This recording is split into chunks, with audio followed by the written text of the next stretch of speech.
Le break santé avec Antoine et Sarah. Le podcast où on ne te fera pas sentir mal de prendre un break.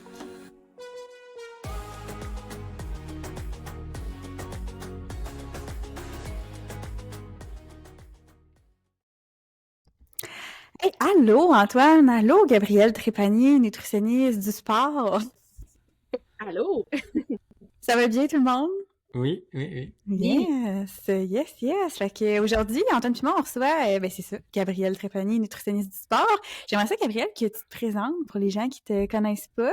Puis peut-être nous dire un peu aussi, c'est quoi tes expertises, en fait, dans les types de sport, avec qui tu travailles, etc. Super, merci de l'invitation. Ça me fait bien plaisir d'être là. Donc, comme tu as dit, mon nom, c'est Gabrielle Trépanier. Puis, je suis nutritionniste spécialisée en nutrition sportive. Dans le fond, j'ai fait mon bac en nutrition, comme toutes les nutritionnistes, mais par la suite, j'ai fait une spécialisation en nutrition sportive avec le Comité international olympique ensuite. La spécialisation avec le Comité olympique, c'est un peu comme un aperçu de tous les types de sports. Fait que c'est pas nécessairement pour une niche en nutrition sportive en particulier, mais où est-ce que je me niche un petit peu plus dans ma pratique, c'est beaucoup au niveau des sports d'endurance, parce que mon sport récréatif, en plus d'être nutritionniste, quelque chose que j'aime faire pour mes passe-temps, c'est de faire de la course. Donc, naturellement, c'est un sport qui m'intéresse beaucoup. Donc, c'est pas le seul type de clientèle que je vois, mais je dirais que la majorité là, des gens que j'accompagne dans ma pratique, ce sont des sportifs d'endurance, particulièrement des coureurs. Mais je vais juste leur nommer en passant pour mettre de la pression sur Antoine. Antoine a décidé qu'il s'inscrivait à un marathon cette année. Ah, cool! Félicitations, lequel? Son Antoine aujourd'hui. J'ai hâte de voir ce que ça va donner, tout ça. C'est lequel que tu vas faire? Hein? Le petit train du Nord.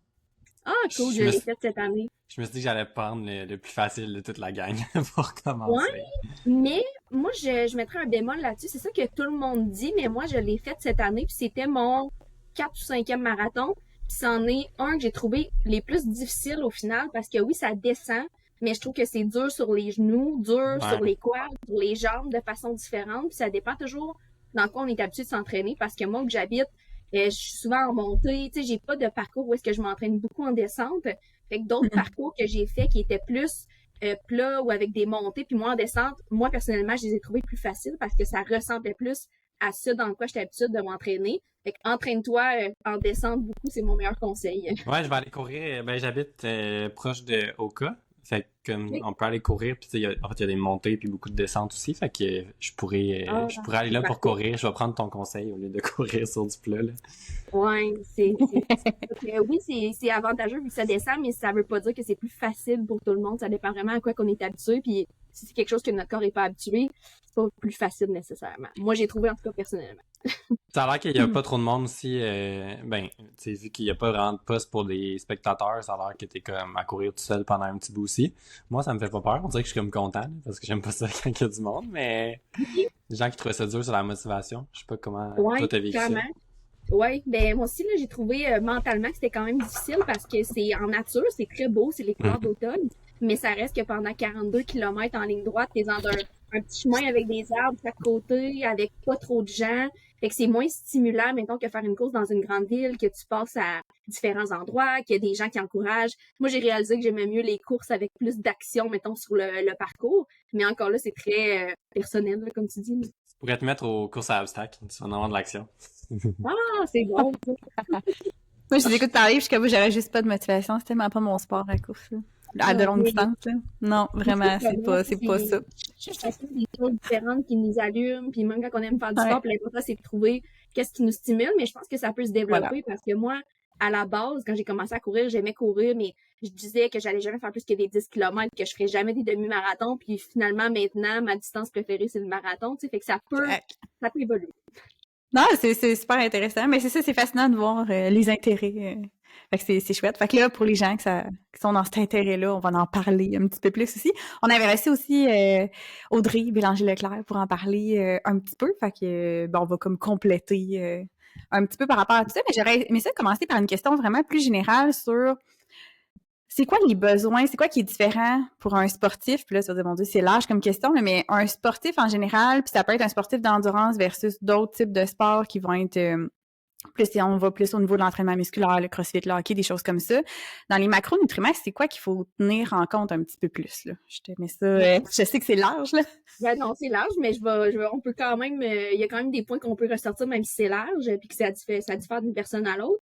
Première chose pour les sportifs d'endurance, la particularité au niveau des besoins en macro, c'est beaucoup les besoins en glucides qui sont très élevés.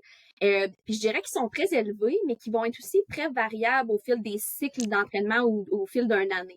Parce que quand on fait Antoine pourrait même en parler plus que moi, mais quand on s'entraîne pour un marathon, c'est pas vrai qu'on fait le même volume autant élevé puis autant intense 52 semaines par année. Il y a vraiment une périodisation au niveau de l'entraînement qui fait que les semaines peuvent être très différentes d'une période de l'année à l'autre, entre quand on est, mettons, dans un taper ou en affûtage versus quand on est dans les plus grosses semaines. Donc, les besoins en glucides sont beaucoup plus élevés souvent pour les sports d'endurance que pour d'autres types de sports, mais aussi très variables au fil de l'année. Fait que ça, c'est la première chose. Ensuite, au niveau des besoins en protéines, pour les sportifs d'endurance, c'est sûr que c'est souvent un petit peu moins élevé que, par exemple, quelqu'un qui pratique du crossfit ou de l'haltérophilie. C'est pas vrai que les sportifs d'endurance ont besoin de pas ou très peu de protéines, mais c'est quand on prend le range, mettons, de besoins en protéines pour les sportifs, souvent les sportifs d'endurance vont être comme un petit peu plus au minimum des recommandations, tandis que dans d'autres sports, parfois, ça va être plus élevé. Ouais, puis c'est le minimum des recommandations pour des sportifs, mettons, juste pour clarifier, parce que le minimum pour une personne sédentaire, il est pas mal plus bas que le minimum requis pour un sportif. Effectivement. Fait que pour les sportifs, la majorité du temps, on va viser entre 1,4 grammes par kilo et 2 grammes par kilo, disons, là, pour donner des chiffres. Fait que grammes par kilo, le nombre de grammes de protéines par rapport à un kilo de notre poids corporel. Donc, on multiplie le nombre par son poids en kilos. Donc, souvent, les sportifs d'endurance, on va être plus à du 1,4, 1,5 grammes par kilo. Puis dans d'autres sports, on va plus être à 1,6 jusqu'à même 2 grammes par kilo dans certains cas. Mais il y a une petite différence aussi à ce niveau-là. Là. Puis je dis les chiffres pour donner un ordre de grandeur, mais c'est pas nécessairement pour que tout le monde doive le calculer. Ouais. Puis, une question par rapport à ça. Tu sais, souvent, je vais la dire, là, cette recommandation-là, à mes clients au niveau du sport, quand ils posent la question pour les protéines. Puis souvent, c'est ça qui ressort, comme tu mentionnes. Ils veulent pas nécessairement calculer tous leurs apports en protéines. Qu'est-ce que tu recommanderais, de un, pour savoir s'ils en consomment suffisamment, puis de deux, faire un genre de suivi pour s'assurer qu'ils en ont suffisamment au courant des périodes d'entraînement? Oui. En fait, c'est certain que, mettons, si je prends, moi, comment je fonctionne avec mes clients, quand mes clients viennent me voir dans mon évaluation, je calcule leurs besoins, puis ensuite, quand ils me rapportent ce qu'ils vont manger, j'estime qu'est-ce qu'ils consomment, puis là, on voit si ça comble bien les besoins, puis sinon, je vais leur donner des recommandations pour s'ajuster. Mais si on consulte pas nécessairement en nutrition, puis qu'on n'a pas quelqu'un qui calcule nos besoins puis nos apports pour nous, je dirais que l'important, c'est de, s'assurer d'intégrer des protéines dans chacun de nos repas, d'essayer d'en mettre dans les collations aussi pour avoir l'équivalent de 3 repas plus 1 à 3 collations protéinées dans la journée. Puis si on fait ça, qu'on se sent bien soutenu au fil de la journée, qu'on récupère bien, les chances sont très fortes qu'on consomme assez de protéines parce que tant qu'on mange nos protéines de façon régulière puis bien distribuée dans la journée, c'est quand même facile à combler des besoins en protéines, même pour un sportif. Là. Ça ressemble à quoi une portion de protéines dans un repas ou versus dans une collation? C'est vraiment différent d'une personne à l'autre parce que c'est déterminé par notre poids corporel. Mais si on prend un repas, on va y aller avec à peu près le 1/4 de notre assiette avec un aliment protéiné idéalement. D'une personne à l'autre, ça peut équivaloir en moyenne entre 20 et 40 grammes de protéines au total, par exemple, pour un repas. Puis pour une collation, souvent, je vais dire de viser à peu près une demi-portion comparativement au repas, là, globalement. Merci pour cette recommandation. Puis le fameux, faut pas dépasser 30 grammes de protéines par repas. Ouais. C'est des Dans le fond, c'est quelque chose qu'on entend souvent qui vient de certaines études qui avaient démontré qu'au-delà d'un 20 ou 30 grammes de protéines, le corps peut pas utiliser davantage de protéines pour la synthèse de protéines musculaires. Donc, ça serait ce qu'on suggère dans ce temps-là, c'est de consommer maximum 30 grammes de protéines puis de manger des protéines plus souvent à la place pour être capable de venir stimuler à nouveau la synthèse de protéines musculaires. Et ce qu'on réalise avec les études des dernières années, c'est que finalement, il n'y a pas tant que ça un plafond là, au niveau du 30 grammes. C'est beaucoup plus nuancé que ça, parce que ça dépend un petit peu du type d'entraînement ou d'activité physique qui est fait. Ça dépend du poids de l'athlète aussi, là, parce que un athlète qui a une masse musculaire plus élevée, naturellement, peut en utiliser plus. J'ai fait une formation récemment avec un des chercheurs qui étudie le plus là, tout le métabolisme des protéines en nutrition sportive. Puis les dernières études suggèrent que c'est vraiment, il y a pas nécessairement de plafond, là. Fait que c'est vraiment plus qu'on augmente la dose de la protéine, plus qu'on peut avoir une réponse anabolique, c'est-à-dire plus stimuler la synthèse de protéines musculaires. Fait que il y en aurait peut-être pas tant que ça de maximum, finalement, qu'on peut utiliser. Sauf que la nuance que j'apporte, c'est que les rôles des protéines, c'est pas juste non plus pour la synthèse de protéines musculaires. Oui, c'est un rôle important pour l'entraînement, mais ça reste que malgré ça, je vais quand même recommander aux gens de les distribuer le mieux possible, les protéines, dans la journée, parce que ça nous permet de être mieux rassasiés avec les repas, ça nous permet d'avoir un niveau d'énergie plus constant, de stabiliser la glycémie, d'éviter d'être comme trop affamé à un autre stade dans la journée. Fait que ça change moi, ça change pas vraiment comment j'utilise les recommandations pour les protéines avec les athlètes, parce que je trouve que pour bien se sentir, plus qu'on divise de façon bien répartie, disons, nos apports en protéines dans la journée, mieux on se sent, là. Je sais pas pour toi, Sarah.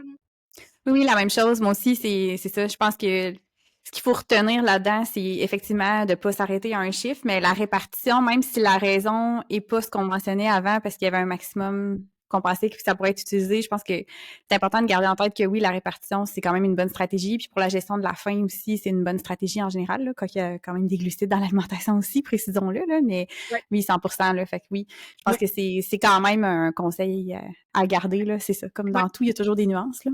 Exactement. Puis comment ça avait été présenté justement dans la conférence que j'avais assistée récemment, je trouvais ça intéressant parce que c'est pas que ça n'a aucune importance, la répartition des protéines. C'est juste que c'est moins l'élément le plus important comme qu'on pensait avant. Fait que c'est un petit peu comme une pyramide. Fait que tu sais, le niveau d'importance au niveau des protéines pour notre récupération, pour un gain de masse musculaire, qu'est-ce qui est la base de la pyramide puis qui est le plus important, c'est de combler ses besoins en protéines totaux sur la journée, d'avoir un entraînement adéquat aussi, tu sais, pour bien stimuler notre masse musculaire.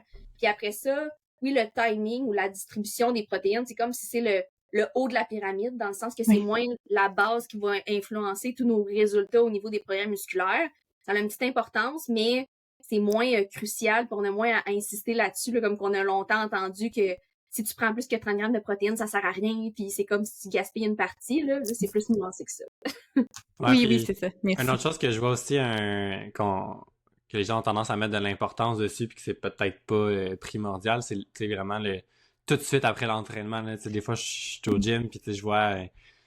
je suis dans le vestiaire des gars, fait que je vois des gars en train de plein de choses. Moi, je vois plein de choses. Tu vois plein de choses au gym, c'est assez.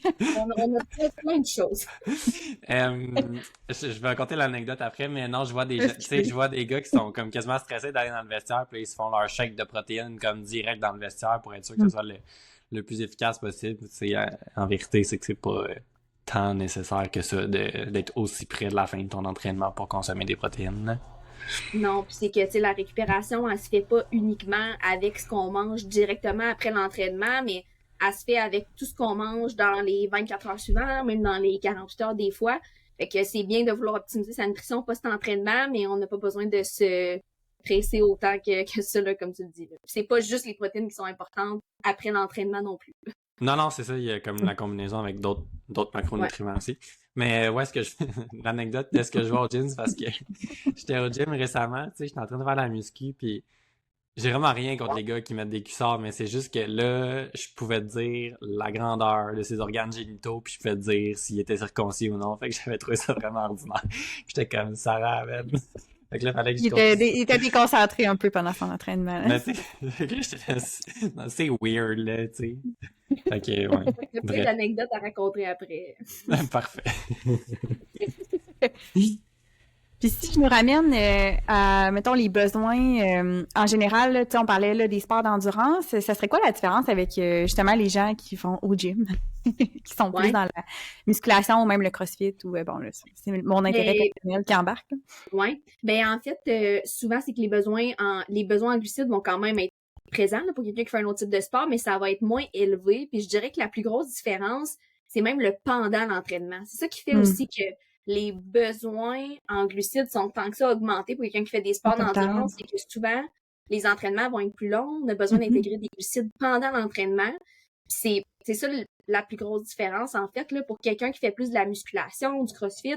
Souvent, à part de l'eau, des fois peut-être un petit peu d'électrolytes, mais selon la durée des entraînements, on n'a pas vraiment besoin de développer une grosse stratégie pendant l'entraînement, tandis que pour les gens qui font des sports d'endurance, le pendant l'entraînement ou pendant l'événement, c'est un des piliers les plus importants de leur nutrition qu'il faut travailler. Fait que je pense que c'est tout le travail qu'on a à mettre sur le pendant l'entraînement qui est la plus grosse différence. Bon point. Bien expliqué. Merci.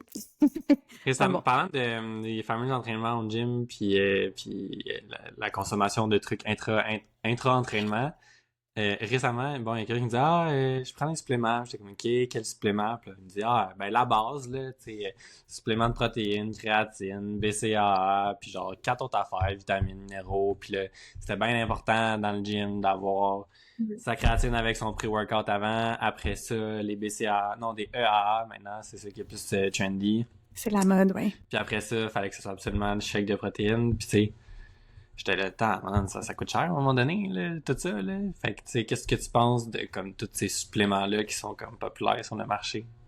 Ouais. Là, c'est sûr que dans qu'est-ce que tu as nommé, il y en a qui peuvent avoir un effet intéressant, d'autres que non. Mais globalement, les suppléments, la façon d'approcher ça, c'est que c'est un peu la pointe de l'iceberg, là, dans le sens que pour ta performance, toute la base, qu'est-ce qui est le plus important, c'est ton entraînement, ton sommeil, ce que tu manges, comment tu t'hydrates. Puis après ça, les suppléments, oui, dans certains contextes, ça peut être intéressant, mais les meilleurs suppléments utilisés dans des conditions optimales et quand c'est nécessaire vont généralement améliorer la performance de 1 à 3%. Fait qu'après, c'est de faire l'évaluation. Tu sais, pour toi, c'est quoi tes objectifs d'entraînement? C'est quoi que tu vises?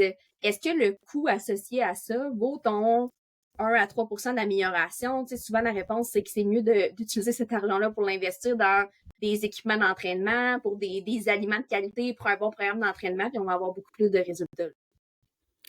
J'aime ça, cette stat-là. Chaque fois, elle me fascine. Là.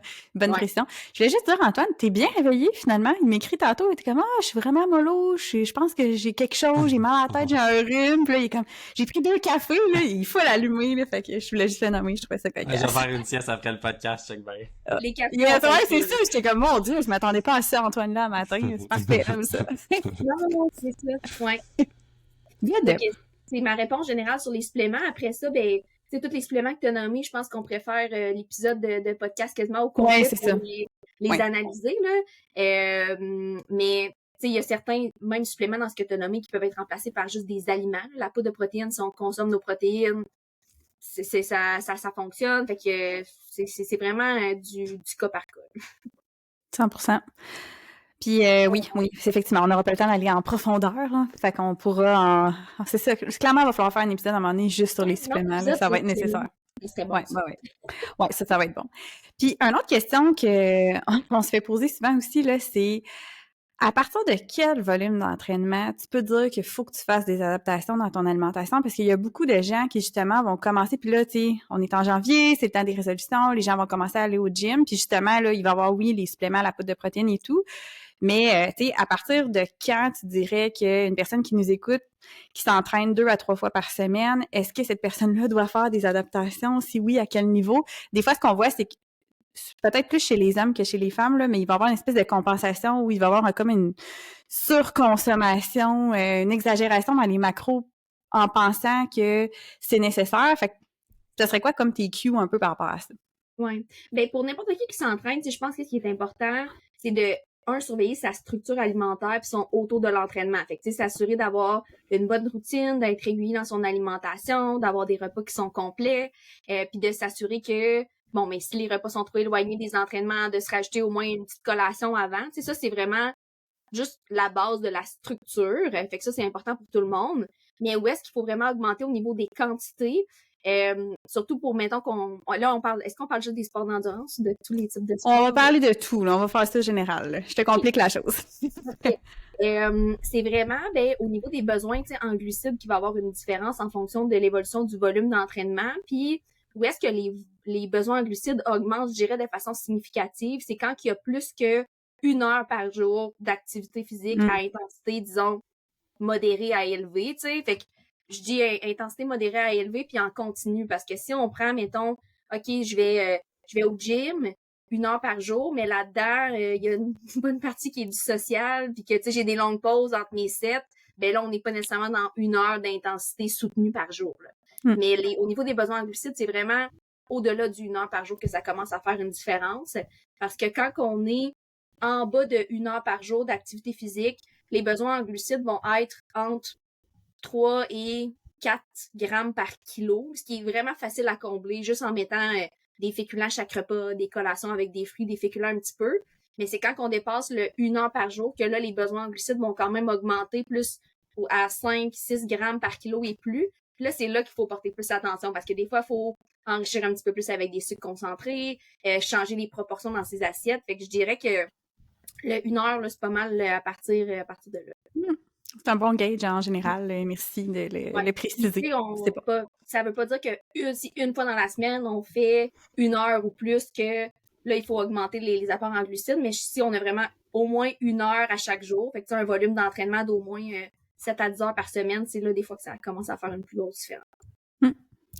Merci. Ouais. C'est rare que les débutants qui prennent des résolutions en janvier se rendent là. Puis, je vois une chose aussi, c'est que souvent, les personnes qui commencent à être plus actifs ou à s'entraîner, ils vont mettre un gros focus sur l'alimentation. Que ce soit les suppléments, que ce soit le timing des macros, des repas, des collations, des ça.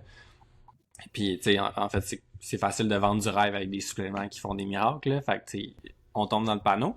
Mais, tu sais, dans le début de toute cette démarche-là, je pense que c'est bien de focusser beaucoup sur l'entraînement pour améliorer ta condition physique d'abord et avant tout.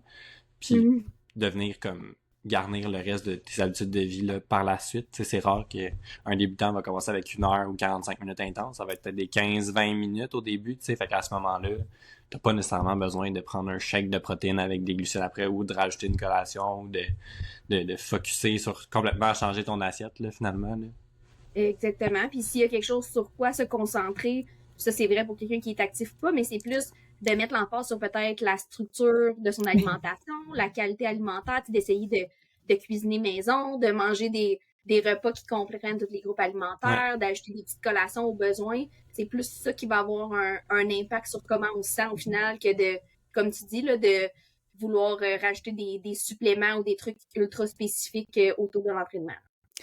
Oui, c'est ça que j'allais dire aussi. Souvent, c'est la base qu'il faut revoir tout simplement, puis qu'on s'entraîne ou qu'on s'entraîne pas. Mais tu sais, ça peut être déjà un bon départ. Là, dans tous les cas, là, des fois, l'assiette est déséquilibrée. Ça peut être dans plusieurs sens, mais il peut juste ne pas avoir des légumes, comme il peut ne pas avoir. Moi, ce que je vois, c'est beaucoup, il n'y a pas de féculents. En général, on a pas des glucides. Fait que, sans dire qu'il faut les augmenter plus que ce qu'on aurait besoin, juste d'aller chercher nos besoins, ça peut déjà être une bonne stratégie pour commencer. Fait que c'est juste que c'est pas sexy, tu sais, revoir la base versus m'acheter un supplément, on comprend que c'est plus tentant de penser que le supplément, puis en plus, il y a toutes les claims qui viennent avec, là, fait que c'est ça. Ouais.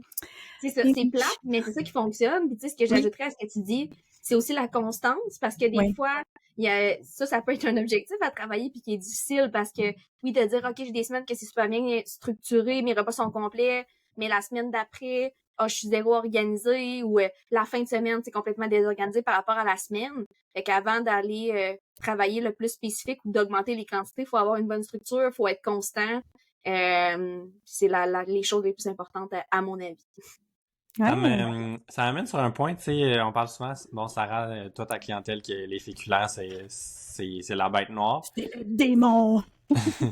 Moi, à l'inverse, je te dirais que c'est vraiment la consommation de légumes, en fait, qui est comme inexistante, là, comme plus problématique. Fait que, est-ce que tu pourrais nous dire, outre le fait que c'est bon pour la santé, comme dirait tout le monde, les légumes, pourquoi ils ont vraiment une place importante dans l'assiette, puis ça serait quoi le lien, mettons, avec le sport ou ton ressenti et tout?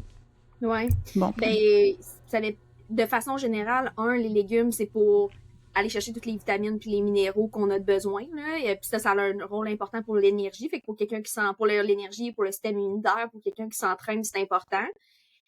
Sinon, ben ça vient rajouter du volume dans l'assiette aussi. Fait que pour bien équilibrer, tu sais, toutes les portions. Puis à part de ça, ben les légumes pour les fibres aussi, pour la digestion, là, je dirais.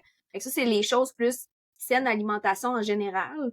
Plus spécifiquement pour le sport, ben c'est vraiment pour aller chercher toutes les vitamines, minéraux qui sont importants pour l'énergie, pour la récupération aussi. Puis c'est certain qu'encore là, selon le volume d'entraînement, ben on va accorder une place différente aux légumes. Oui. Parce que je prends pour exemple quelqu'un qui a des objectifs de gestion du poids ou quelque chose comme ça, ben là, de mettre beaucoup de légumes pour mieux un petit peu adapter le reste des portions, c'est intéressant. Mais quelqu'un qui est un sportif d'endurance, puis qui a de la difficulté à combler ses besoins énergétiques au fil de la journée, qui a de la difficulté à manger assez de glucides, on va moins mettre l'emphase sur les légumes, puis même des fois, volontairement, on va diminuer un petit peu la portion de légumes. Donc, on dira pas « mets la moitié de ton assiette en légumes », on va plus dire « mets-le un tiers » ou « mets-le un quart » parce que cette personne-là, si elle mange autant de légumes, elle aura pas assez faim pour manger tous ses glucides, manger toutes les matières grasses qui lui permettent de combler ses besoins en calories sur la journée. Fait que c'est selon le type de sport et la situation, on les utilise différemment, les légumes, puis des fois, faut même les limiter un peu, là, dans certains contextes de haute dépense énergétique. Puis, hey Sarah, je sais que tu vas sourire pour celle-là. Les greens, qu'est-ce que tu penses des greens? Ah, les greens. Ouais. Les greens, moi, c'est pas mon supplément préféré, personnellement. Tiens, Antoine. Prends ça, Antoine. Ouais. Comme si je recommandais ça à tout le monde. Non, je sais que tu le recommandes pas, c'est parce qu'il en prend, puis là, on a un débat là-dessus à chaque fois. Ah non, puis je le j'en juge prends parce pas. que. Ouais. Oui, il t'en a pris un bout de temps. Mais non, je n'ai jamais pris de greens. Mais là, pourquoi tu m'en parlais si tu trouvais ça donc bien pratique des fois, là? Parce que... non, parce qu'on voyait ça sur les réseaux, des gens C'est qui pour me recommandaient faire ça réagir. à Ouais, toutes tu les disais sauces, ça. puis je jouais à Oui. l'avocat du diable avec ça. Ah, c'est ça, ok, ok. c'était ça, ouais. C'est dans nos premières fois qu'ils faisaient ça, l'avocat du diable. J'étais plus Ouais. réactive dans le temps. La première chose, les greens, c'est difficile de les analyser parce que d'une compagnie à l'autre, c'est extrêmement différent. Moi, mon problème avec ça, c'est qu'il y a beaucoup de gens qui vont prendre ça comme une solution miracle puis qui vont moins être portés après ça à vouloir mettre des légumes dans leur Voilà. repas. Parce que c'est comme j'ai mes greens, ça compense, mais peut-être que tu as les extraits de plein de légumes, tu as une partie des vitamines, mais t'as pas les fibres, t'as pas tous les bienfaits de consommer tes légumes quand tu prends un supplément de greens. Fait que moi, c'est ça qui m'agace un peu avec ce supplément-là. C'est comme si c'est le remède miracle. Puis souvent, on a des belles longues listes d'ingrédients pour nous dire « Hey, t'as-tu vu? Il y a comme 50 fruits et légumes là-dedans. » Mais tu sais, quand t'as des micro-doses de plein d'extraits de plantes, d'extraits de légumes, oui, des fois, il y a certains ingrédients dans les greens qui peuvent avoir un effet positif, mettons, pour certaines conditions. Mais souvent, t'as même pas la dose suffisante, tu sais, dans le supplément pour avoir un effet. Fait que c'est un petit peu ça que j'aime moins avec les suppléments de greens. C'est une multivitamine qui coûte cher. Exactement. Tu sais, fait que je J'aime pense pas. que... Ouais, vas-y, Sarah. Non, non, vas-y, excuse-moi. Ce que j'allais dire, c'est que si, mettons, on a une certaine condition ou tu sais, un moment où est-ce que notre qualité alimentaire est moins bonne parce qu'on a moins d'accès aux fruits et légumes. Tu sais, des fois, des gens qui vont travailler à certains endroits là, dans le nord où est-ce que les fruits et légumes sont limités et que ça coûte super cher. Ben oui, ça peut être une option, mais tant qu'à ça, moi, on peut prendre juste une multivitamine aussi, tu sais. Fait que... Oui, c'est ça. Puis c'est parce que ça donne le faux effet que, tu sais, oui, il peut y avoir des fibres à l'intérieur, mais c'est pas le même effet rassasiant non plus que de manger le fruit ou le légume entier, là. Fait que, il y a quand même ce petit point-là aussi. Puis des fois, j'ai l'impression que ça fait une espèce d'effet placebo inversé, là. Comme tu disais tantôt, que, tu sais, c'est inconscient, là. Tu sais, des fois, c'est pas juste, j'ai un moment où j'en mange moins, donc je vais compenser. C'est inconscient que mais j'en prends, fait que dans le fond, tu sais, c'est pas grave si je mange pas de légumes, mais tu y penses pas comme ça, mais ça peut avoir cet effet pervers là aussi, puis les multivitamines peuvent faire ça aussi dans le fond là, fait que c'est comme des fois ça peut être un frein à regarder une certaine habitude de manger plus de végétaux ou de mettre plus d'emphase là-dessus dans le fond. Exactement. Puis ça c'est vrai pour n'importe quelle vitamine, minéraux ou supplément, mais quand on est capable de l'avoir dans les aliments, c'est encore mieux que de prendre un supplément au niveau de l'assimilation puis de l'absorption là, souvent là.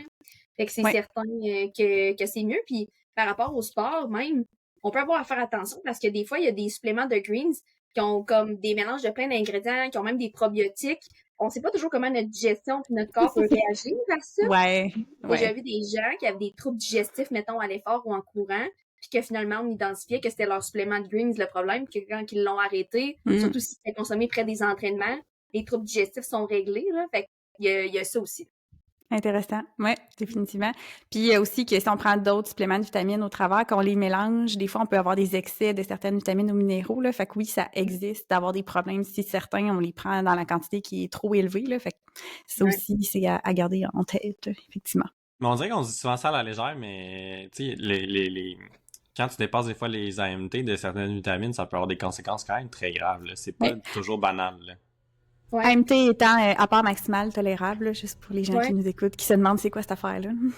Puis surtout pour toutes les vitamines liposolubles. Liposoluble, Là, ouais.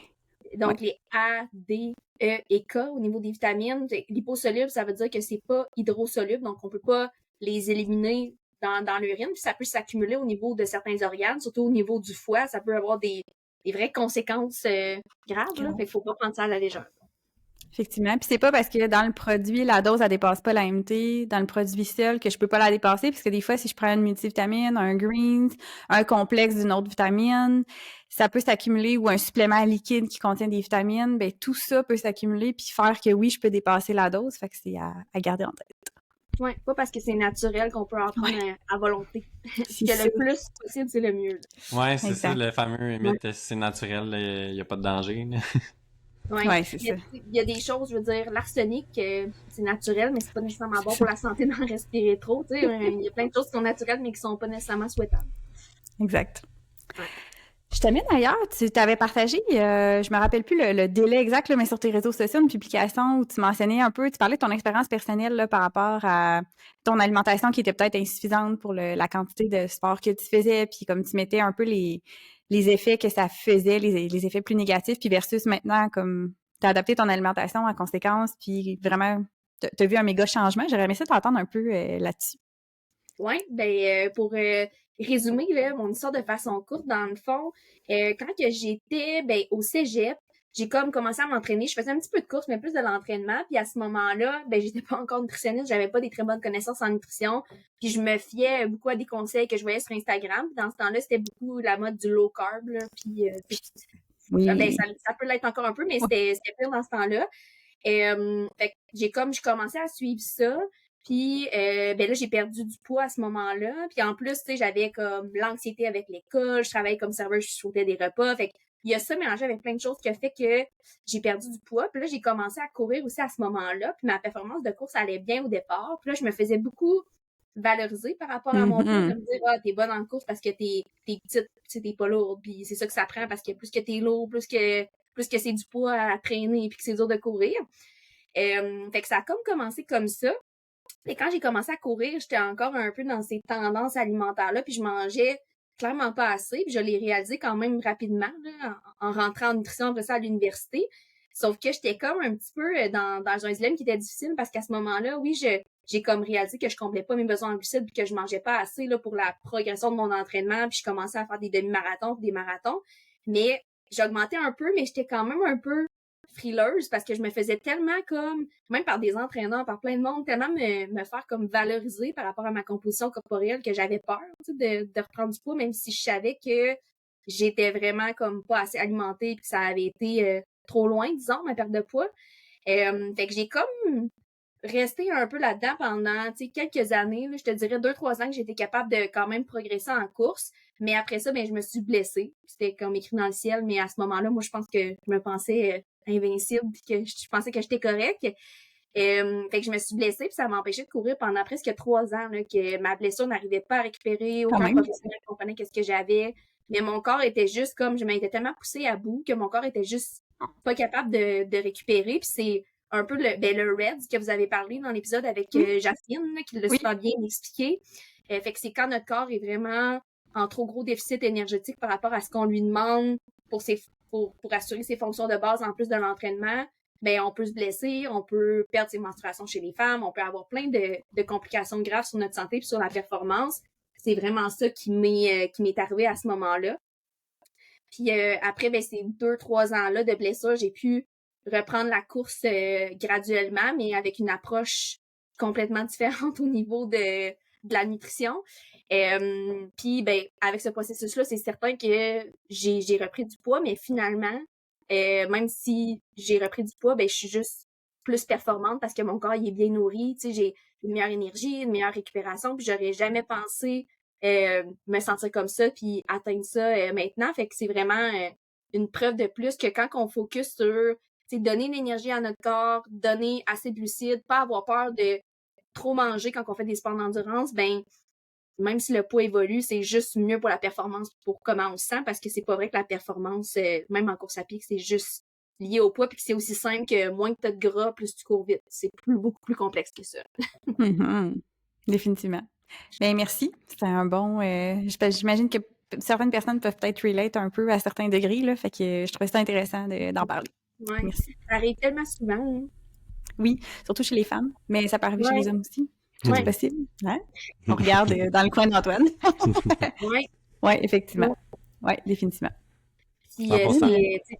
qu'est-ce qui est dommage, c'est que même des fois, mettons, quelqu'un qui commence à courir, moi je vois ça souvent, hein, quelqu'un qui commence à courir, puis là se dit ok, je veux perdre du poids, restreint trop ses apports nutritionnels, puis là après ça se blesse, ça t'empêche de faire une activité que t'aimais, si on focus trop sur la restriction, ça arrive vraiment souvent, là. C'est un des risques les plus présents là, quand on est trop en déficit, là, de se blesser quand on fait de la course à pied ou des sports d'endurance surtout. Puis après ça, des fois, ben moi ça a pris du temps, puis j'ai réussi à revenir, mais il y a des gens qui recommencent jamais à pratiquer ces sports-là après. Fait que c'est triste, là. Oui, définitivement. Non, c'est un bon point, puis c'est pas à prendre à la légère. Aussi, on le voit souvent, là, des gens qui mangent vraiment pas suffisamment là, pour leur point. Ils mangent pas suffisamment point, peu importe le niveau d'activité physique. Ouais. Puis tu sais, ça arrive souvent qu'on augmente l'apport alimentaire des gens, qu'on diminue le volume d'entraînement, puis que le poids reste stable. Tu sais, fait que même si le poids est un enjeu, c'est correct d'en faire moins puis de manger plus, puis ça veut pas dire nécessairement que tu vas prendre du poids. Des fois oui, 100%, mais c'est pas toujours le cas, là. Non, pas assurément. C'est ça, ce qu'on veut, c'est... Puis je pense que les mentalités quand même en nutrition sportive par rapport au sport d'endurance ont comme beaucoup changé dans les dernières années. Mais tu sais, moi, mon approche, c'est comme, OK, on va donner à ton corps, tu sais, toute l'énergie qu'il a de besoin au total sur la journée, autour des entraînements, pendant les entraînements, même en endurance. Puis quand on fait ça, comme tu dis, Antoine, il y a des gens qui vont manger beaucoup plus que ce qu'ils faisaient avant, mais ça leur fait même pas nécessairement prendre du poids, même à long terme, ça va les aider à comme améliorer leur composition corporelle, là, si c'est leur objectif, de prendre de la masse musculaire, de perdre du gras, parce que là, le corps est bien nourri, on fait des bons entraînements, on est plus efficace dans nos entraînements, on améliore la masse musculaire, le métabolisme est plus rapide. Fait que c'est dans ce cercle-là qu'on veut embarquer parce que c'est beaucoup plus motivant et beaucoup mieux pour notre corps que d'être dans un déficit trop sévère. Ouais, puis tu sais, si t'as pas assez de gaz, justement, dans le tank pour courir vite, puis tu sais, t'es sous-alimenté puis tu cours lentement, même si tu cours pendant 2 heures versus quelqu'un qui court vite pendant 1 heure, une demi-heure, la dépense énergétique peut être très similaire, là. Fait que là, j'ai vraiment fait une hyperbole, là. C'est pas exactement ça, mais c'est juste pour montrer l'effet que ça a, là. Oui, c'est ça, de manger assez, c'est comme un investissement, ça nous permet de faire des meilleurs entraînements, de plus se dépasser. Puis qu'est-ce qui est intéressant aussi là-dedans, c'est que au-delà des changements sur le poids, quand on fait ça, souvent les gens vont se sentir tellement mieux dans leur peau puis avoir une image corporelle plus positive parce que quand on est capable justement de faire des entraînements efficaces, de bien se sentir à l'entraînement, de se dépasser avec nos entraînements, ben même si le poids reste pareil, on va se percevoir de façon plus positive puis on va se sentir mieux. Fait que ça, c'est super intéressant. Oui, définitivement. Puis, tu sais, rien de plus valorisant que de mettre le focus sur « je savais pas que mon corps me permettait de faire ça, j'ai dépassé ma limite sur telle affaire, je pensais pas. » Fait que c'est tout ça aussi dans le quotidien, de la façon qu'on se sent mieux aussi, au-delà de ce que mon corps a l'air. Tu sais, l'image corporelle, c'est la perception qu'on a de notre corps. C'est pas notre reflet réel dans le miroir par rapport aux standards de beauté, c'est comment que nous, on le perçoit. Fait que, effectivement, c'est super intéressant. Puis quand on le fait, parce que, tu sais, on parlait beaucoup par rapport à la performance. Moi, la réalité, c'est que j'en ai beaucoup qui vont intégrer l'entraînement, pas pour la performance, mais pour l'effet potentiel sur le poids, tu sais, c'est ça qui va être au cœur d'eux. Fait que des fois, la performance, au départ, c'est pas quelque chose qui va les stimuler vraiment en tant que tel, qui va être l'objectif, mais au fil du temps, effectivement, c'est ce qu'on voit, c'est que ça peut quand même jouer beaucoup sur l'estime de soi, l'image corporelle, le fait de comment ils se sentent en général aussi, avoir plus d'énergie, être moins fatigué. Tu sais, si on mange pas assez, on n'a pas tant le goût de bouger plus dans notre journée, on est plus fatigué, le sommeil est moins bon, ça peut créer même plus de rage alimentaire, de restrictions et compagnie. Fait qu'on avait parlé dans notre épisode sur la restriction en long et en large, là, mais ça reste que, tu sais, même au-delà de tout ça, les bienfaits de l'entraînement, même si c'est pas la performance qui est notre objectif final, mais ils sont là puis ils peuvent quand même faire une bonne différence aussi dans notre bien-être quotidien. Ah, clairement. Puis quand tu parles de l'énergie, ça me fait penser, j'avais déjà une cliente m'avait dit, hey, là, j'ai tellement d'énergie, comme je sais plus quoi faire. Faut que je me trouve genre des nouvelles choses parce que là, j'en ai trop. Mais c'est ça que ça fait, tu sais, quand on Oui. compte bien nos besoins puis qu'on donne à notre Oui. corps qu'est-ce qu'il a besoin. Exactement. Oui, 100%. Puis que c'est bien réparti aussi, parce que des fois, tu sais, on peut manger à l'inverse plus que nos besoins, puis que là, c'est lourd, puis qu'on a de la misère à digérer, puis que c'est long, nos repas sont moins équilibrés, mais quand on trouve notre équilibre là-dedans, puis qu'on atteint bien nos besoins, puis qu'on donne suffisamment de nutriments que notre corps a besoin dans l'équilibre mental et physique, là, c'est vrai que c'est le wow, là. Ça change la donne beaucoup dans ce qu'on peut voir. Fait que ça vaut la peine. Ouais. Fait que nourrissez bien vos entraînements. Ouais, c'est bon. Ah, c'est bon. Bien dit. Puis ça, on reste un peu dans cette vibe-là. Tu sais, on parlait de besoins en macro, plus spécifiques et tout ça. Là, si t'as un sport d'endurance, on a des... je sais plus le mot exact que tu nommais, mais c'est pas des cycles, là. J'ai un blanc dans... Périodisation. Merci, périodisation. Tu vois comment que c'est pas mon domaine. Tu sais, il y a une certaine notion de connaissance puis de calcul dans l'histoire, mais comment tu fais pour pas virer fou un peu à travers tout ça? Comment tu combines performance, mais aussi dans le quotidien, dans le day-to-day, de trouver une espèce d'équilibre là-dedans? Là? Oui, c'est une bonne question parce que c'est pas parce qu'on fait un suivi en nutrition puis qu'on s'entraîne pour un marathon qu'à chaque jour, on calcule nos macros puis, tu sais, nos nombres de grammes de protéines puis grammes de glucides comme ce que j'ai présenté tantôt. Tu sais, qu'est-ce qui est important de comprendre? C'est de comprendre, OK, c'est quoi les rôles de chaque nutriment dans notre alimentation puis un petit peu comment ces besoins-là évoluent au fil de mes cycles d'entraînement. Une fois qu'on comprend ça, on est tellement capable d'être intuitif et de se fier quand même à comment on se sent parce que notre corps va nous le dire s'il manque quelque chose. On va le voir soit au niveau de l'énergie, soit au niveau de la capacité à compléter les entraînements. On peut le voir au niveau de notre sommeil. On peut le voir au niveau de nos signaux de faim qui peuvent être un peu comme tout débalancés, tu sais, d'avoir des périodes qu'on est affamé, des périodes qu'on n'a pas faim. Fait qu'une fois qu'on comprend bien ça, on est capable d'écouter notre corps. Mais c'est certain que je pense que quelqu'un surtout qui a un volume d'entraînement plus élevé, comme je disais tantôt, là, surtout quand on dépasse là, 1 heure par jour, ça vaut la peine quand même de faire une évaluation avec une nutritionniste juste pour comprendre un peu les quantités. Parce que je donne un exemple, si on dit c'est important les glucides avant l'entraînement, mais que toi, tes glucides avant l'entraînement, c'est une demi-banane avant d'aller courir 30 km, ça marche pas, c'est pas assez. Mais quelqu'un qui le sait pas, des fois, c'est dur d'avoir les connaissances sur OK, c'est combien qui est assez. Mais une fois, par exemple, qu'on a une idée des portions qui sont comme adéquate pour combler nos besoins, mais on peut vraiment se fier à comment on se sent. Merci. Je trouvais ça important de le mentionner parce qu'on entend beaucoup, puis c'est important là, d'avoir les connaissances pour avoir une idée générale de ça ressemble à quoi à peu près, mais c'est ça, il y en a beaucoup, je pense, qui restent dans l'optique qu'il faut vraiment toujours tout calculer puis être dans la rigidité, puis tu sais, à long terme, c'est peut-être pas si réaliste que ça. Là. Il y a des personnalités qui ça va super bien puis qui n'auront pas de problème, mais tu sais, pour d'autres... la vie va vite, puis il y a plein d'autres priorités aussi, là. Fait que c'est le fun d'entendre qu'il y a moyen aussi de trouver un équilibre là-dedans. Fait que je trouvais juste important de le mentionner. Puis tu sais, même, je veux dire, pour les athlètes de haut niveau, là, c'est pas tout le monde qui a besoin de tout calculer au gramme près. Fait que c'est pas juste une question du niveau d'activité physique. Là. Je pense qu'une fois qu'on comprend c'est quoi ses besoins en généraux, puis comment remarquer les symptômes, exemple qu'on manque de glucides, qu'on récupère moins bien, mais on est capable d'être intuitif là-dedans. Merveilleux. Good. Si on revient un peu sur les glucides en pré-entraînement, tu sais, à partir de... Ça va peut-être répondre à la question de tantôt, là, mais tu sais, il y a comme aussi... parce qu'on avait vu un article passer un peu là-dessus, puis à partir de quel volume d'entraînement ça serait pertinent de prévoir une certaine quantité de glucides avant l'entraînement? C'est-tu plus dans les sports d'endurance? C'est-tu tous les sports d'endurance? C'est-tu de façon générale? Parce que, un peu comme les protéines, là, c'est quelque chose qu'on va voir aussi comme conseil un peu général de avant de bouger, juste avant, c'est des glucides, puis bon, etc. Là. Ça dépend toujours effectivement du volume puis de l'intensité de l'entraînement. Moi, les règles générales là, que j'aime appliquer, c'est que si on a pris un repas qui était complet dans les 3 heures avant l'entraînement, puis qu'on n'a pas faim, on ressent pas de baisse d'énergie, souvent, si notre repas était complet, juste ça va être suffisant pour aller compléter l'entraînement. Puis dans le repas, on veut s'assurer d'avoir intégré des sources de glucides, donc soit des féculents, des fruits, ça peut être même des sucres concentrés des fois comme du sirop d'érable, du miel ou une combinaison de plusieurs. Mais si on se sent bien et qu'on a pris un repas qui était complet dans les 3 heures avant, ça va être suffisant. Mais c'est certain que si on s'en va faire quelque chose qui dure plus qu'1 heure, quelque chose qu'on sait qui va être très intense, ou juste qu'on a une baisse d'énergie ou qu'on a faim avant d'aller s'entraîner, ben là, de racheter une petite portion de glucides supplémentaires, ça peut être intéressant pour nous aider à compléter l'entraînement.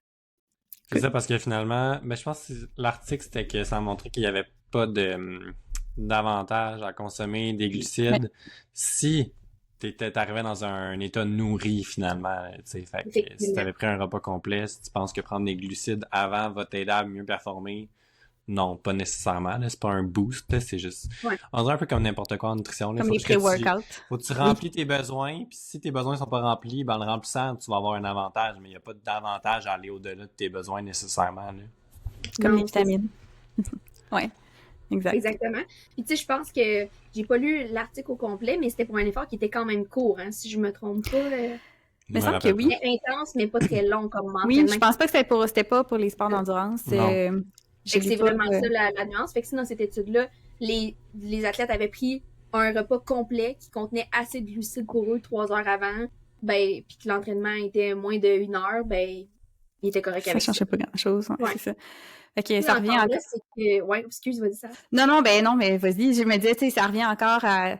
si moi j'ai l'habitude de prendre une collation dans l'après-midi puis que je vais m'entraîner plein milieu de l'après-midi puis que c'est l'heure de ma collation puis que je l'ai pas pris puis que j'ai faim, c'est correct de manger une collation là, c'est ça, ça reste qu'il faut pas que ce soit une règle rigide non plus faut absolument que je prenne des glucides ou faut pas pantoute que j'en prenne. Fait que encore une fois, ça revient au gros bon sens puis à y aller en fonction de ce que nous on ressent qu'on a comme habitude puis comme besoin aussi là. Fait que je pense que c'est super intéressant de le garder en tête. Puis c'est qu'il y a plein de façons de combler ses besoins. Ça dépend de notre appétit, mais globalement, avant l'entraînement, ce qu'on recommande, c'est de manger, mettons, dans les 3 heures avant, là, entre 1 à 3 grammes par kilo de glucides. Fait que si moi j'utilise la règle facile, si on est 1 heure avant, 1 gramme par kilo, 2 heures avant, 2 grammes par kilo, 3 heures avant, 3 grammes par kilo. Fait que si nous, on a été capable, 3 heures avant, de prendre un repas qui nous donne déjà nos 3 grammes par kilo, on peut être correct. Mais si j'ai un petit appétit, puis que mon repas m'a juste donné 1 ou 2 grammes par kilo, là, ça vaut la peine peut-être d'aller chercher une collation de plus pour comme aller combler ce qui me manque. Fait que ça dépend toujours comment qu'on le répartit parce que je dis souvent à mes clients, on a nos besoins nutritionnels globaux pour la journée, pour l'entraînement, mais après ça, comment tu peux combler tes besoins à toi? Il y aurait 10 000 structures alimentaires différentes qu'on pourrait faire pour combler tes besoins. Fait que reste à voir comment toi tu veux le répartir puis qu'est-ce qui te fait sentir mieux. Là. Oui, exactement. Ouais, c'est ça. Il y a la théorie, puis après ça, on mixe ça avec comment l'énergie va dans la journée, la gestion de la faim et compagnie. Là. Ouais, c'est bon. C'est un bon truc, ça. Merci. Ouais. Et juste aussi la gestion de la glycémie. Il y a des gens qui ont tendance à tomber en hypoglycémie plus facilement. Et c'est certain que même si j'ai pris un repas complet 2 heures avant, puis j'arrive pour m'entraîner, puis je sens un petit peu des symptômes d'hypo, je me sens faible, je me sens étourdie, comme tu dis, tu t'écoutes puis tu te mets une collation de plus. Là, ça, c'est l'autre chose aussi qui est vraiment différente d'une personne à l'autre puis qui est importante à considérer. Oui, ça, c'est moi à 100%. Moi aussi. 110%. Puis, tu sais, ça, malgré que... je disais, là, à moins que tu sois un sportif, t'as pas besoin de tant que ça de faire des changements, mais une chose, par contre, que je vois, c'est... j'ai beaucoup de gens qui veulent perdre du poids de 1, fait qu'ils ont tendance à regarder beaucoup les calories là, dans les aliments ou genre le sucre. Là. Fait que même des fois les carottes, c'est trop sucré pour certains, là, juste pour dire. Puis c'est pas le cas en passant, là. C'était un mythe qu'Antoine nommait. Juste les gens qui nous écoutent, être sûr que personne ne dise ce que tu penses pour vrai. Tu peux manger des carottes. Tu peux manger des carottes. Mange des carottes.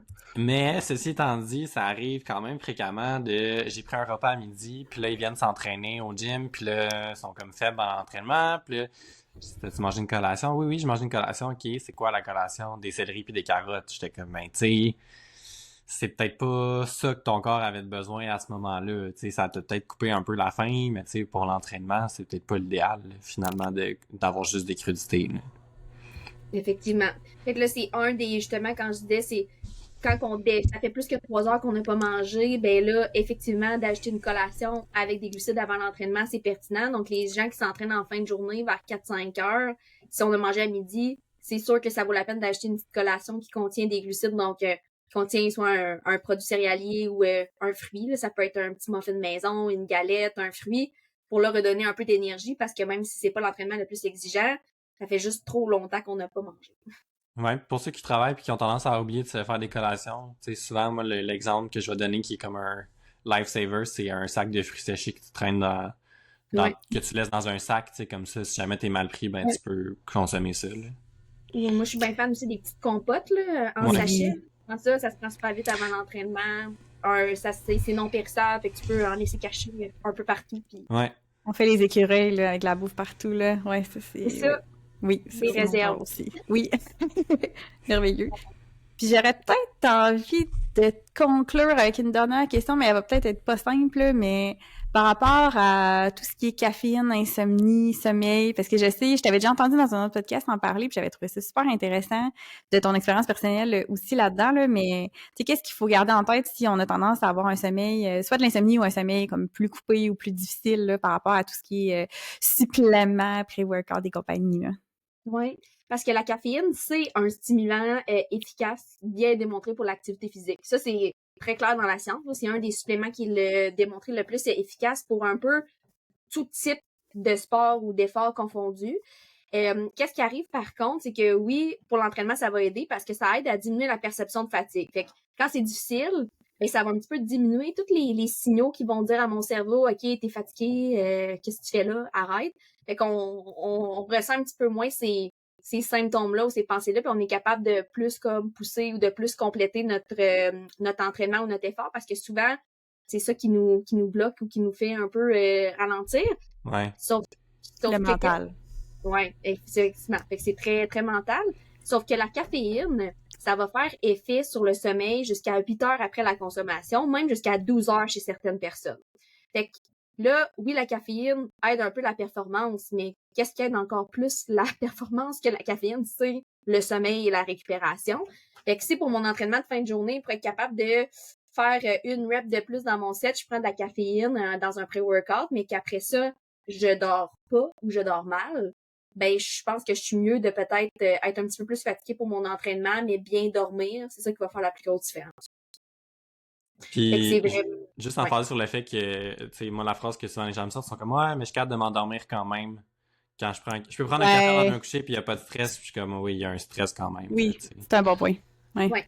C'est que c'est pas juste sur ta capacité à t'endormir, c'est sur la qualité de ton sommeil puis ton sommeil profond aussi que ça a un impact parce que ça peut stimuler ton système nerveux même si tu es capable de bien t'endormir ou faire des réveils fréquents, là, plus souvent la nuit ou de se réveiller super tôt. Fait que je dirais pas de caféine, de supplément de caféine, fait que ça soit pré-workout, café, pilule de caféine, gel avec de la caféine. Maintenant, on a comme plein de façons de prendre Le thé. ta caféine. Le thé, même dans certains cas vraiment intenses, le chocolat noir ou le cacao, il y a des gens qui sont sensibles à ça, même si c'est une plus petite quantité de caféine. Mais de pas en prendre pendant 8 heures avant de se coucher, puis même pendant 12 heures pour les gens qui ont un sommeil plus fragile. J'avais vu que ça peut même être 13-14 heures dans le cas des suppléments pré-workout, finalement, là, à cause de la dose qui est OK? tellement élevée, puis la combinaison de stimulants. Ouais, c'est Ça ça. serait à valider, là, mais j'avais vu que ça peut OK? être plus long là, dans le cas des Bon. pré-workouts, justement. Fait que, tu sais, si t'es quelqu'un qui s'entraîne à 4-5 heures le soir, peut-être que le pré-workout avec des stimulants, c'est pas Ouais. tant une bonne idée que ça, finalement, là. Puis, tu sais, fait qu'à moins, en gros, à moins de s'entraîner le matin, là, les suppléments de caféine avant l'entraînement, on peut laisser faire ça ou le garder pour des événements spécifiques. Tu sais, si on dit, là, mettons, des fois, là, il y a beaucoup des compétitions d'athlétisme, c'est pas rare que c'est en soirée. Puis là, tu sais, l'athlète a comme une course vraiment importante. Fait qu'on va dire, OK, là, on met de la caféine même si c'est le soir, parce que de toute façon, ton sommeil tout de suite après, même s'il est un petit peu négligé, on est capable de vivre avec ça, ou tu sais que tu vas mal dormir parce que tu vas être trop sur l'adrénaline quand même. Tu sais, ça peut être des situations exceptionnelles comme ça où est-ce qu'on l'utilise quand même, là, mais sinon, tout ce qui est caféine, moi, je recommande plus de l'utiliser le matin uniquement. Le matin, c'est un game changer. Je Ouais. pourrais pas m'entraîner le matin. Mais je pourrais pas vivre le matin sans mon café non plus. Être de bonne humeur, mais Ouais. ça, oui, je pense que ça fait vraiment une différence, effectivement. Mais je trouvais ça important de le mentionner parce que je trouve qu'on néglige beaucoup le sommeil. Tu sais, on pense à plein d'affaires puis on pense pas à l'effet de la caféine parce que justement, les gens, comme tu dis, Antoine, ils se disent, ben, je suis capable de m'endormir, fait qu'il y en a pas de problème. Mais tu sais, ça reste un pilier majeur, là, même si on n'a pas l'impression qu'on a beaucoup de contrôle sur notre sommeil. Là, ça reste un pilier majeur pour tout le reste de nos habitudes de vie, finalement, pour pouvoir les mettre en place, avoir l'énergie de le faire, là. Ouais. Puis, tu sais, ce que tu disais avec l'effet, surtout pour le matin, la caféine, là, tu sais, le meilleur combo, puis encore plus pour le matin si on est fatigué, mais pour être capable de faire n'importe quel entraînement ou d'avoir envie de s'entraîner, c'est caféine plus glucides le matin. Tu sais, ça, c'est comme... Oui. Moi, je m'entraîne ici le matin tôt, puis souvent, je me lève, je suis fatiguée, je suis comme, comment je vais pouvoir faire mon entraînement? Un café avec une banane ou un bagel, puis hey, là, je suis prête, j'ai hâte de m'entraîner, là, ça fait vraiment le combo qu'on veut, là, pour redonner un boost, fait que vous essayerez ça à la maison. Même si on n'a pas faim, là, parce qu'on se lève à 5 heures, là, c'est quand même une bonne idée de manger un petit peu de glucides, effectivement. Ouais, sinon on peut mettre du sirop d'érable dans son café. Ouais, moi, c'est ouais, mon bon astuce le matin quand je m'entraîne, c'est un café avec quand même pas mal de lait. Puis sur le side, j'ai comme une petite source de glucides, soit une petite barre sucrée ou genre une banane, parce que clairement le bagel passe pas, là. Ouais, Mais c'est ouais. parfait. Merveilleux. Hey, merci beaucoup. C'était vraiment intéressant, ça passe tellement vite. Je vais mettre tous les liens dans la description de l'épisode, mais est-ce que tu peux quand même nommer rapidement où on peut trouver ton site internet, tes réseaux sociaux pour les gens qui voudraient en savoir plus? Oui, ben en tout cas, ça me fait plaisir. Merci encore de l'invitation. C'était super intéressant. C'est vrai que ça a passé vite. Vraiment, c'est fou, là. Mon compte Instagram, c'est gabt.nutritionsportive. Sinon, mon site internet, nutritiongt.com. J'ai une section blog là, avec des articles, des recettes, fait que ça peut donner de l'inspiration aussi des fois. Good. Fait que si on veut une consultation avec toi aussi ou ton équipe, c'est là qu'on peut trouver ça. Effectivement, il y a toutes les informations pour ça. Good. Hey, merci beaucoup. Fait qu'on se retrouve pour un prochain épisode bientôt. Merci beaucoup, à la prochaine! Good. Bye.